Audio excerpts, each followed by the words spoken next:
The movie opens up as a monk named Master Tang is on a journey to India to obtain the holy scriptures and bring them to China.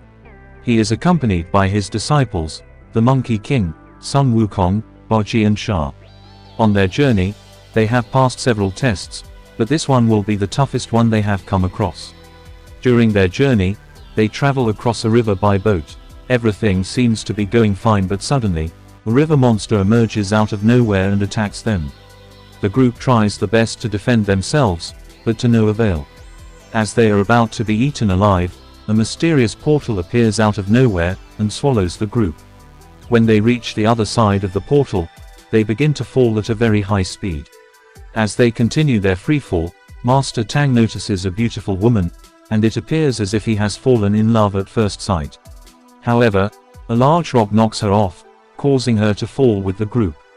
Luckily, her majestic deer senses the danger and rescues her, while Wukong saves Master Tang. On the other hand, poor Baji and Sha have to settle for a nasty landing.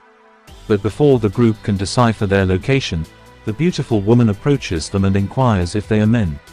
Tang, who at this point is completely smitten, responds yes, but the woman walks away with only a smile. Shortly after, she arrives at a large kingdom, which is inhabited by only women. From the ministers to the workers, doctors to the librarians, everyone is female. Moreover, the beautiful woman is revealed to be the queen of the kingdom, which they refer to as womenland. She approaches her servants and tells them about the men she encountered, but none of them believe her. It appears as if the kingdom has been isolated from the outer world, and hence, no one has ever seen a man in their lifetime. The queen continues telling her servants that she came across some men, but instead of believing, they begin to suspect that she has become ill. Following that, they take out an ancestral book, which states that men are poisonous. However, its explanation is incomplete because some parts of the book are missing. Just then, the kingdom's empress walks in and confronts everyone. She is one who raised the queen, and is in charge of the entire place. When she hears the rumors that some men have invaded their sacred sanctity, she orders her girls to find them. On the other hand, Master Tang, Wukong, and Sha are looking for directions in the forest, while Baji comes across a treasure, a group of girls. He spies on them bathing in the river, and becomes excited. In the heat of the moment, he also transforms himself into a masculine man and approaches them. However, the girls capture and punish him, causing him to revert to his original avatar.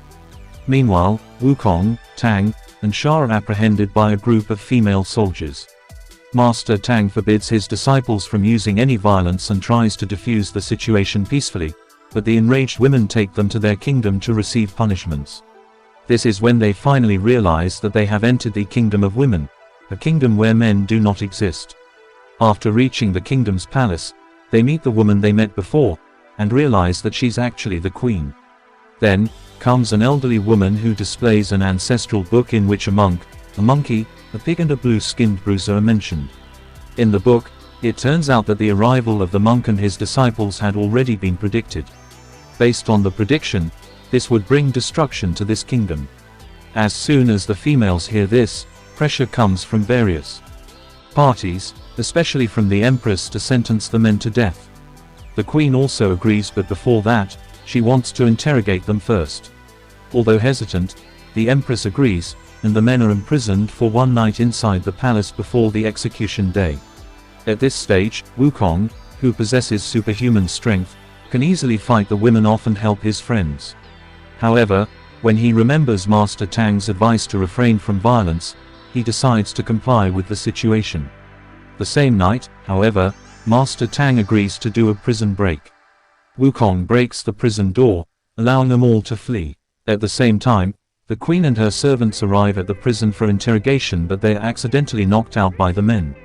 Once outside, the men try to fly back to their world, but it turns out that this kingdom is protected by an enchanted barrier that even the great Wukong himself can't penetrate. Realizing that there is no escaping the place, Wukong suggests that they speak to the queen, as she is the only one who can help her. Master Tang and the others also agree, and they return back to the prison. After a while, the queen and her servants regain consciousness and make their way to the prison. The queen decides to question the four individually, so she questions Tang, while the other servants interrogate the remaining 3. During the interrogation, the queen confesses that she is attracted to Tang, but the latter claims that he's a monk and cannot love the queen. He also shares that his sole goal of traveling to the west is so that he can obtain the holy scriptures, with which he can rid the world of sufferings. He then hands her a travel log containing all of his thoughts and insights. As the two start getting friendly, Wukong interrupts them and inquires about the way out, and the queen promises to help them. Just then, the empress arrives at the prison and announces that the men will be executed the following day. The next day, the men are tied with ropes and preparations for their execution are underway. A few moments later, the queen arrives, dressed as a soldier. It turns out that she has planned everything for their escape. She informs the men that she has replaced the sharp arrows with toy ones, and all they have to do is fake the deaths. The men agree, and the execution begins. The empress orders her soldier to shoot the men. At first, Shah is shot and he pretends to be dead brilliantly. However, when it's Tang's turn, he struggles to act, as he has been taught to never deceive others. Seeing this, Shah cleverly throws a stone at him, knocking him out. Then, Wukong is shot, but during Baji's turn, the empress orders the soldier to change the arrows. Being a man in this kingdom alone is a crime, but being an ugly one is an even bigger crime. As a result, he is attacked with multiple arrows. However, since Baji is a demigod himself, he won't die that easily. After completing the execution ceremony, the empress orders their bodies to be thrown away. At this point, everything is going according to the plan of the queen. She manages to bring them to a safe place, which turns out to be a very sacred place in the women's kingdom. Right then, the queen reveals that even she herself doesn't know how to get out of this kingdom, as for centuries no one ever tried to get out of this kingdom. But she believes that the missing fragment from the ancestral book may provide an answer. Hearing this, Wukong deduces that the missing page of the ancestral book is hidden somewhere around this sacred place, so they all begin to search for it. After a bit of looking around, Wukong discovers the paper and gives it to his master. Tang goes through the paper and discovers that the only way to leave the womanland is by understanding the meaning of love. As a monk, Tang admits that he doesn't know much about love. But just then, one of the servants reveals that she once heard about a love story in the kingdom of women. Rumor says that there was one girl who was very curious about what lies beyond the realm of women. Mysteriously, she then had a relationship with a water boy from the outside world. Because they were from different worlds, they were unable to meet in person and could only meet telepathically. Unfortunately, not much is known about the ending of their love story. Suddenly, Tang, Shah and Baji scream in agony as their stomachs swell. The queen congratulates them and reveals that they drank water from the river of the sacred place. The water has a magical power. Those who drink it will get pregnant. Moreover, it will only take 9 days to give birth after the pregnancy. Being the only one who didn't get pregnant, Wukong is tasked to find a solution. Given the fact that they are men, it will be very difficult to give birth, so Wukong doesn't have much time left to save them. Fortunately, a servant informs them of a woman's location who possesses the abortion water. Wukong rushes to the said woman, but finds out that the process of making abortion water take at least 100 years. However, when Wukong starts pleading, the woman reveals that there is a shorter process too. She asks Wukong to touch her heart with true love and make her shed tears. Those tears will be the abortion water he wants. However, Wukong doesn't understand anything about love as he's never been with a woman before. All he knows is the care and love Master Tang has shown him. Wukong starts narrating that long ago, he was a very chaotic person until Master Tang accepted him as a disciple. From that day onwards, he promised to never let his master down and do whatever it takes to protect him. Unexpectedly, the woman considers the story to be a story of true love and sheds her tears. After retrieving the tears, Wukong rushes back to his people. On the other hand, Tang still hasn't come to terms that he will be giving birth to a baby. However, the queen tries to explain that the process is not a bad thing after all. She also mentions that performing an abortion is the same as killing. Hearing all this, Tang slowly starts to accept the reality and decides to give birth. Meanwhile, Wukong arrives with the abortion water, but Tang and the other men share their decision to give birth. Hearing this, Wukong is enraged, as he believes that having the child will distract Tang from his goal. So he freezes them all and forces them to drink the abortion water. Tea water reacts fast, causing their stomach to revert back to the normal selves.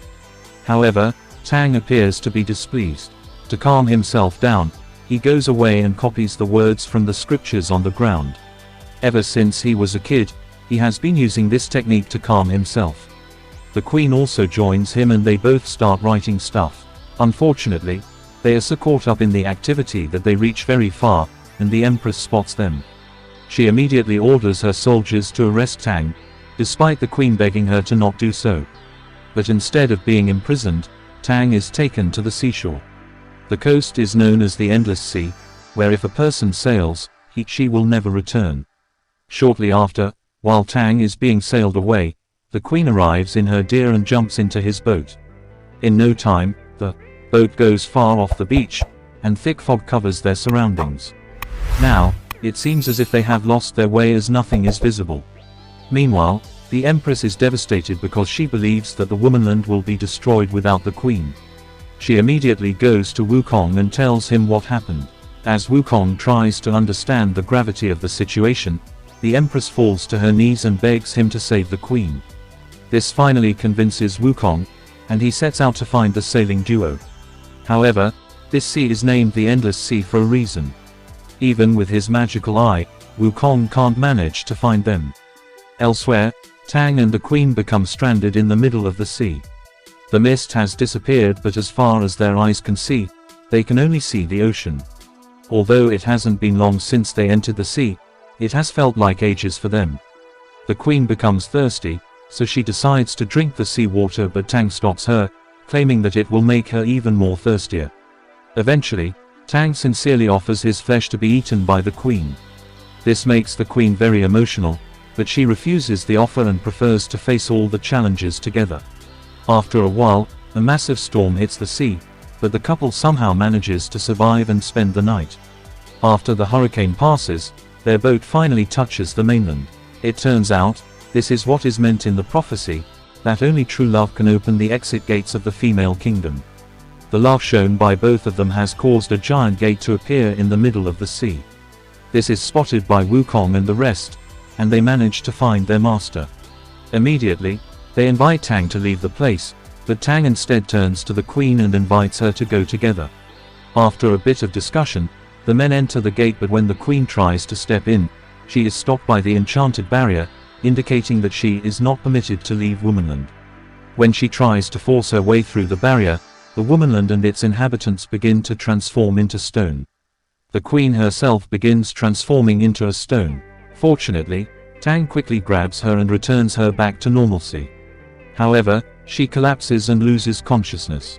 In the next scene, the waterboy also notices the gate and quickly swims to the womanland where his partner lives.